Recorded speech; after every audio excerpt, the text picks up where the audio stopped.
Hey everyone, Mr. Happy here, and today I want to talk about another criticism on Endwalker's content decisions. I know, a lot of you who follow content creators, you're sick of it, but like we gotta talk about things when we have thoughts on them, right?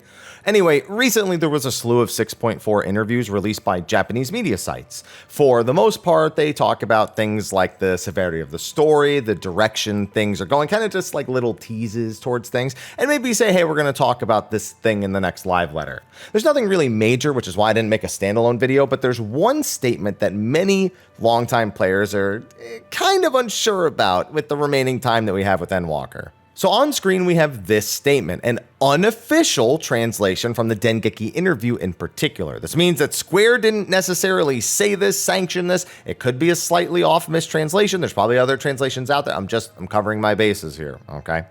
In it, the interviewer inquires about the future steps of the Manderville weapon, looking to see if we can just expect more tomes, and tomes. Yoshida's statement leans on vague, but there's a pretty clear interpretation. I don't want to say this is what I'm going to collect before implementation. The intention is that you can also strengthen while playing the content, so please rest assured that there will be no major changes. Sounds to me like the entire purpose of this expansion's weapon is to simply be background noise while you do other things, as opposed to something players log in to work towards deliberately. I mean, yeah, you can log in and work on tomes, I suppose, but it's not quite the same, you know what I mean? Now, I want to be clear. I expected this. I have been calling that it would be all tomes every step, at first jokingly before 6.35, but now I mean it. Like after we got the second step, I was like, no, they're all going to be tomes. And I'm just not, well, happy about it. The Relic in every prior expansion has had a range of involvements and difficulties across the various implementations of steps. Some are good, some are bad, and some we just kind of don't mind. While it was either accompanied by exploration zones or simply encouraged players to step back into old content, it was something you could mostly approach at a comfortable pace without being so uninvolved with the rest of the game, I suppose. And of course, these steps were nerfed over time, so players who were intimidated by some of the grindier aspects felt a little bit more comfortable waiting and then hopping in late, which kept all of the steps alive, especially relevant to the expansion itself. So having steps that are nothing but tomes it feels like the game doesn't even want to give me the option to play it more actively. It just found the lowest common denominator between all content, at least for the current expansion, and set it there. Now, once again, I want to be clear. I actually think tomes as an option for every step is a fine idea. This allows players of all speeds to make some form of progress at any pace that works for them. In my book, there's nothing wrong with that. If anything, it should have been standard for a lot of the steps we've had prior, because there are plenty of steps that even to this day, when going back and doing old relics, you kind of just wish you could dump your tomes into them. However, having options was always the strong suit of the previous relic steps, or at least for most of them. That's really all I'm asking for with this relic, with the Manderville weapons, is options. If I want to log in and play the game really actively and work towards a specific goal, min-max, whatever you want to do, I would prefer to have a more focused goal than, well, I guess I just need tomes, I'll do my roulettes and then speed run a dungeon. That's not really how I want to spend my time logged in. I'd rather have something more direct. It gives me that dopamine hit a little bit better.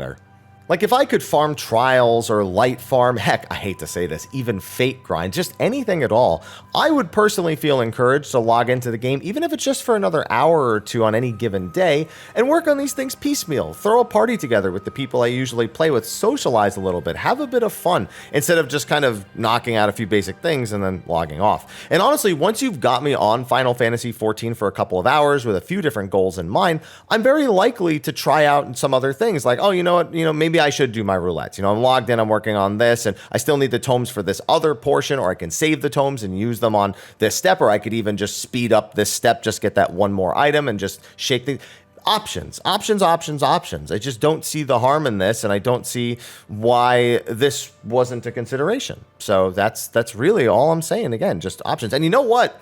The big thing is if I could do that, if I could work deliberately on the materials I need for the relic, or the Manderville weapon, and then also accrue tomes, I could actually work on multiple steps for multiple weapons at the same time. I did intend on completing every Manderville weapon across the expansion, but I feel much less motivated to do that now because I need tomes for everything. And if I need tomes for all 4 steps of every relic, all 19, that's 6,000 potentially. If they do 1,500 a patch, that would be 6,000 tomes per weapon.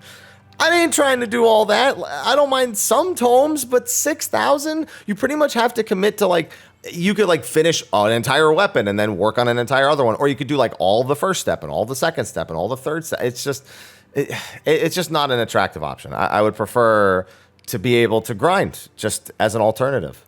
And the even sadder thing is that it's not like this will ever change. I mean, at some point, these things will cost poetics instead of whatever the current uncapped tomestone is. But when I think of like the old relic quests, do I really personally want to go back and do the old ones? Actually, sometimes, yeah, there was a point where I was actually going back and doing them a little bit.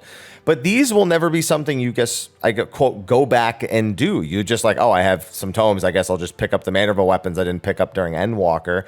And thus it kind of eliminates another one of those, like, oh, let me check this off my bucket list kind of situations. It's just, again, it feels so involved and unengaged with the game that it just can't be anything more than a disappointment if we end up just having to do tomes for every step. That's still an if, but I'm going to expect it.